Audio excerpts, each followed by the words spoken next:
Ako si Police Captain Rolly Villacay. I am the designated investigation officer of the Dapitan City Police Station. Karon i-discuss na to ang mga crime statistics diri sa among police station no, from January 1 up to October 2024. So sa kinatibuk ang period covered, naa kitay na-record nga mga total crime incidents nga 163. Naatay public peace and order index ana nga 133 and public safety index nga 30. Pero ang atong i-discuss lang ani is kaning ni ang ginatawag natong 8 focus crimes. Misulod anang 8 focus crimes kay ang mga krimen nga murder, homicide, physical injury, rape, robbery, theft, carnapping of motorcycle, and carnapping of motor vehicle. Sa kinatibukan natay na-record nga 14 nga 8 focus crimes. Natay 5 sa first quarter, 4 sa second quarter, dayon 4 pod sa third quarter ug isa from October 1 to 13, 2024.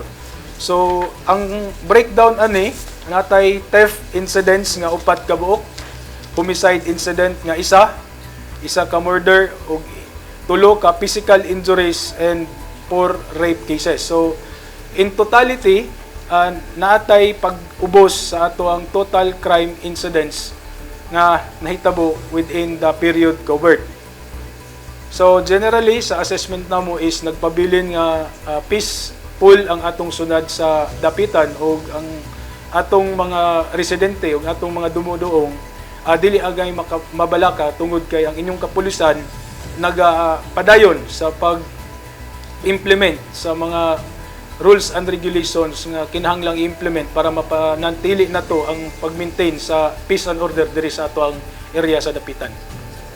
Sa umaabot nga November 1 and 2, magsaulog na pud kita og ginatawag nga All Souls Day ug All Saints Day. So as usual, since kani nga activity is kada tuig na gid ni siya nga ginabuhat nato ang pag-provide og security sa mga kadalanan nato, sa mga minteryo, sa mga places of convergence ug ilabi na gayud sa mga simbahan during this season. So kami diri sa dapitan ongoing ang among preparation in collaboration with other government agencies para sa yearly nato nga pag-provide og security sa atuang UNDAS 2024. So as usual, diri sa Dapitan City Police Station, full force ta ana nga activity. So ang atong mga kapulisan atong ipag-deploy sa mga places of convergence sama sa mga terminal, sa seaport nato kay naman tay seaport diri sa Dapitan, sa mga minteryo, sa mga simbahan